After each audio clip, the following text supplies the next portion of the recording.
ഗണേഷ് കുമാറിന് സുരേഷ് ഗോപിയെ പരിഹസിക്കാനുള്ള യോഗ്യത പോയിട്ട് അദ്ദേഹത്തിന്റെ പേരുച്ചരിക്കാനുള്ള യോഗ്യതയെങ്കിലും ഉണ്ടോ എന്നുള്ളതാണ് ചോദ്യം. ഇല്ല എന്നാണ് ഉത്തരം. കാരണങ്ങൾ ഒരുപാടുണ്ട്. ഗണേഷ് കുമാർ സിനിമയിൽ വന്നിട്ട് 10-35 വർഷങ്ങളെങ്കിലും ആകും. സുരേഷ് ഗോപിയും ഏതാണ്ട് അത്രയൊക്കെ തന്നെ. കളിയാട്ടം, ഭരത്ചന്ദ്രൻ IPS, കമ്മീഷണർ, മണിച്ചിത്രത്താഴ്, 20-ാം നൂറ്റാണ്ട്, പത്രം, ലേലം, ഏകലവ്യൻ, ഇന്നലെ, അങ്ങനെ സുരേഷ് ഗോപി അവതരിപ്പിച്ച പ്രേക്ഷകരുടെ ഓർമ്മയിൽ തങ്ങി നിൽക്കുന്ന ഒരുപാട് കഥാപാത്രങ്ങളുണ്ട്. എന്നാൽ ഗണേഷ് കുമാറിനോ? ഒരൊറ്റ കഥാപാത്രം പോലും ഗണേഷ് കുമാറിൻ്റെതായി ഓർത്തെടുക്കാൻ ആർക്കും കഴിയില്ല. സുരേഷ് ഗോപി ഇപ്പോഴും അദ്ദേഹത്തിന്റെ സഹോദരങ്ങളുമായി അടുപ്പം പുലർത്തുന്നുണ്ട് എന്നാണ് അറിവ്. ഗണേശനോ?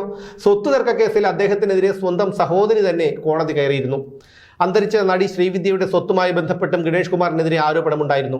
എല്ലാം സഹിക്കാം, എൻ്റെ ഭാര്യയിൽ എനിക്ക് വിശ്വാസമുള്ളത് കൊണ്ട് മാത്രം ഗണേശൻ എൻ്റെ മകനാണെന്ന് ഞാൻ വിശ്വസിക്കുന്നു എന്ന് പറഞ്ഞത് മറ്റാരുമല്ല, അദ്ദേഹത്തിൻ്റെ പിതാവ് R. ബാലകൃഷ്ണപിള്ള തന്നെയാണ്. അപ്പോൾ സ്വന്തം പിതാവിന് പോലും അറിയാം ഗണേശൻ ആരാണെന്നും എന്താണെന്നും.